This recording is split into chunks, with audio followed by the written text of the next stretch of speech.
Hello, everybody. Welcome to Breakfast All Day. I am Matt. Christy's over there. Alonso's down here. We are talking about Enola Holmes on Netflix, and I'm going to let Christy describe this movie.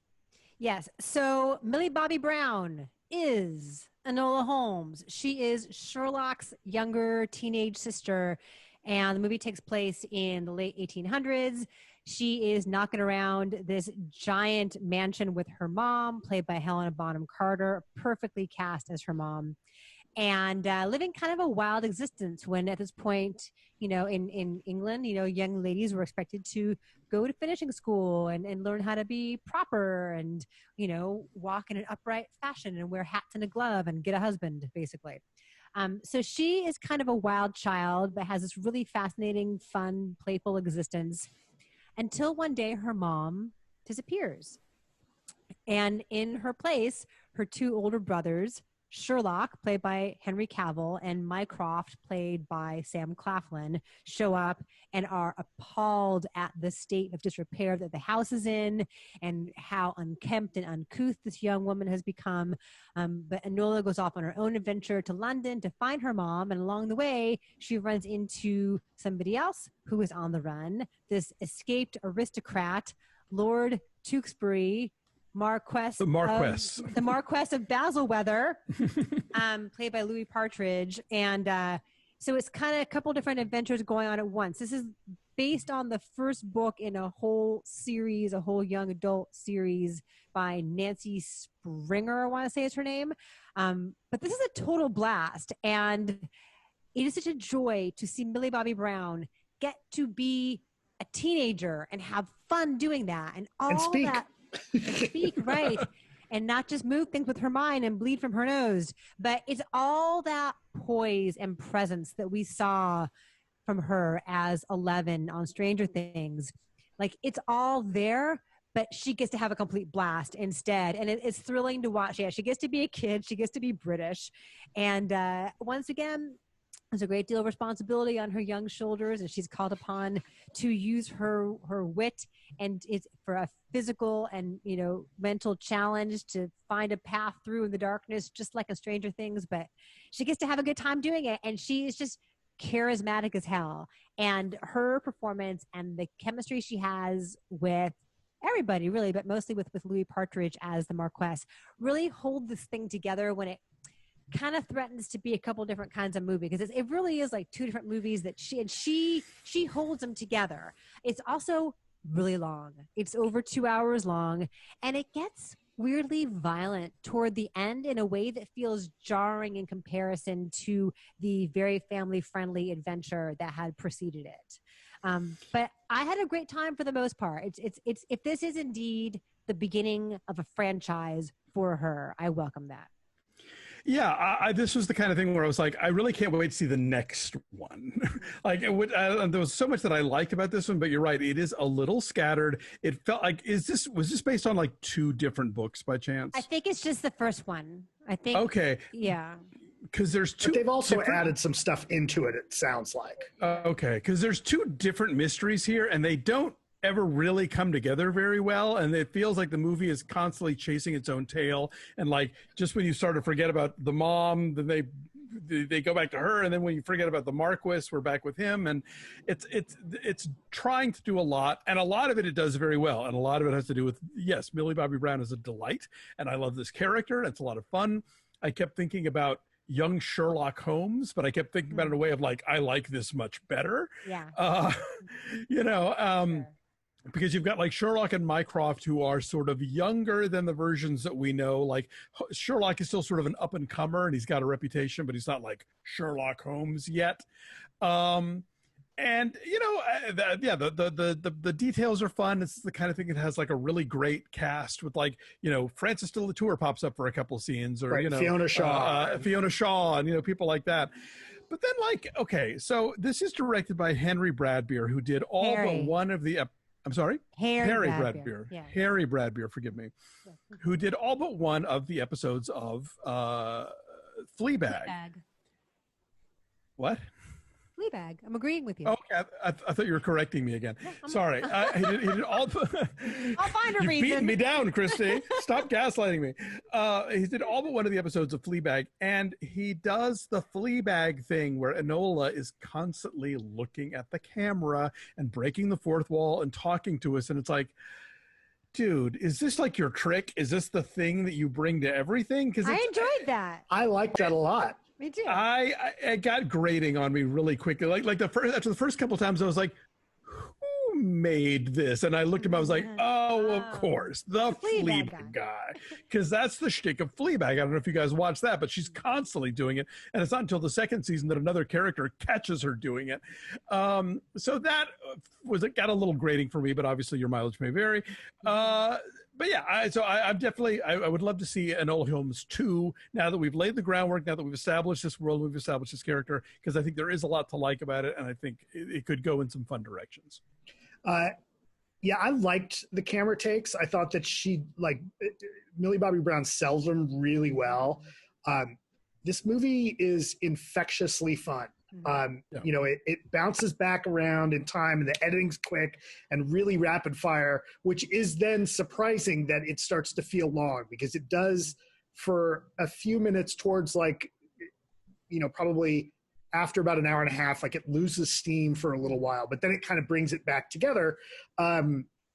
There's some stuff in this that I felt like is kind of added into as part of an overarching story that I'm not sure is in the novels, like the idea of her mother being, what we find out is that her mother is kind of, ahead of the curve as starting kind of a women's liberation movement very early on. And it's like, around, early days of women's suffrage and that kind of thing, which I don't get the sense that that's in the source material from what little I've researched about it. Generally speaking, it's probably best not to think too deeply about the politics on display here. I'll just say that much. Right. But that being said, like, I really, really enjoyed this. I would absolutely watch another one of these. And if anyone at this point, if you have any doubts that Millie Bobby Brown is going to be a huge star, this would totally lay it to rest. She really keeps things going, and she goes toe to toe with all these more experienced, seasoned actors. And she's one of those performers that even somebody like I like watching Henry Cavill in a lot of things, but if you put him with the wrong like on his own or sometimes with the wrong cast, he can be a drip, as can Claflin. And one of the things that Brown does is, and this is, I think, rare at someone her age, is she brings them up. And I was really impressed with that. I really liked Henry Cavill in this. Look, purists will get upset at the way that they've taken Mycroft and made Mycroft the dimmer of the siblings, because that's not the way Mycroft was ever written. But, sure, again, like, you're not really looking for purism here with Enola Holmes. This was super fun. We were cackling through most of the movie. And again, like, it slows down, it loses some steam, and that's where it loses some points with me. But please give me another one of these. Absolutely. I'll watch another one. Yeah. Kids will love it, especially, like tween-ish age kids, because the ciphers are fun. Like, it's a whole puzzle of how she finds clues that her mom left behind for her. And just the idea of that kind of wild child existence probably sounds really fun for kids right about now. Helena Bonham Carter is like the coolest homeschool mom ever, and is my inspiration when I just stick my kid in front of a screen. I would say you make their existence sound kind of feral, and it's like she is learning things. Like she's reading brilliant. They're having like lab experiments and stuff. Oh, yeah, she's like teaching her like archery, and she's reading Shakespeare. It's a lot of fun. It's also incredibly beautiful, and in some very different ways. Like the English countryside is really lush, and it's rolling hills from the very beginning. It's like giant fields of flowers and rolling hills, and she's riding her bike among them. And then London, by comparison, is really stark and bleak and just the cesspool of chaos. The DP, Giles, I want to say his last name is pronounced Nutgens, Nuttjens. If I'm saying it wrong, I apologize. Shot movies as varied as Colette and Hell or High Water. So both beautiful in very different ways. So I love the look of it. Do we know if this was meant to be theatrical, or was it always just going to be direct to Netflix? I don't know. I think it maybe was supposed to come out theatrically.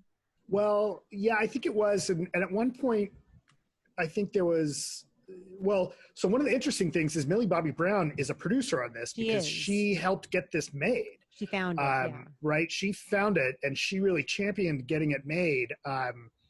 One of the things I'm kind of impressed with is that in spite of the fact that this is a fast-paced kind of, you know, if not modern, but like a very quick-moving, you know, fun Sherlock Holmes, it doesn't feel anything like the Guy Ritchie movies. And so when you get like why Sherlock or Enola have deduced something so quickly, those segments don't feel like the Guy Ritchie segments, and they serve the same purpose.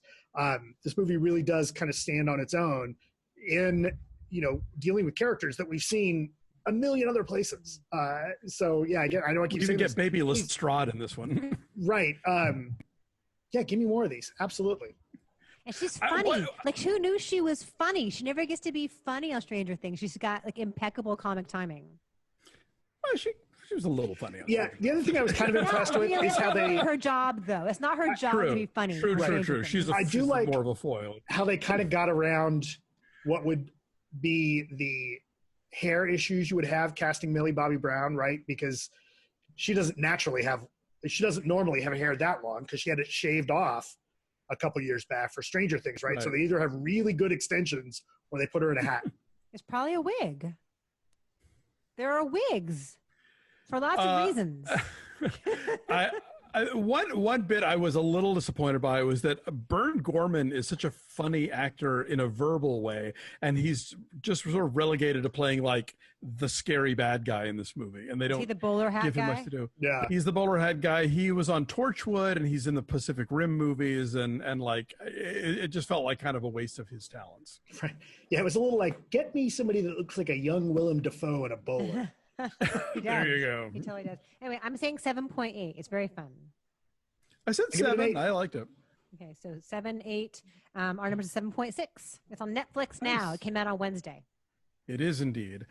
So, hey, thanks for watching. Like this video, subscribe to our YouTube channel, follow us on social media at BeFastAllDay on Twitter, Instagram, and Facebook, and check out our Patreon page at patreon.com/BeFastAllDay. Lots of exclusive content for our subscribers. Right now, we're recapping The Vow and Lovecraft Country on HBO, and also this week, it's our monthly Off the Menu, where our subscribers get to pick which classic film we'll be reviewing. This month, we gave them 5 choices of films featuring the late, great Dame Diana Rigg, and they selected On Her Majesty's Secret Service. So we'll be talking about that this week on Patreon exclusively for our subscribers.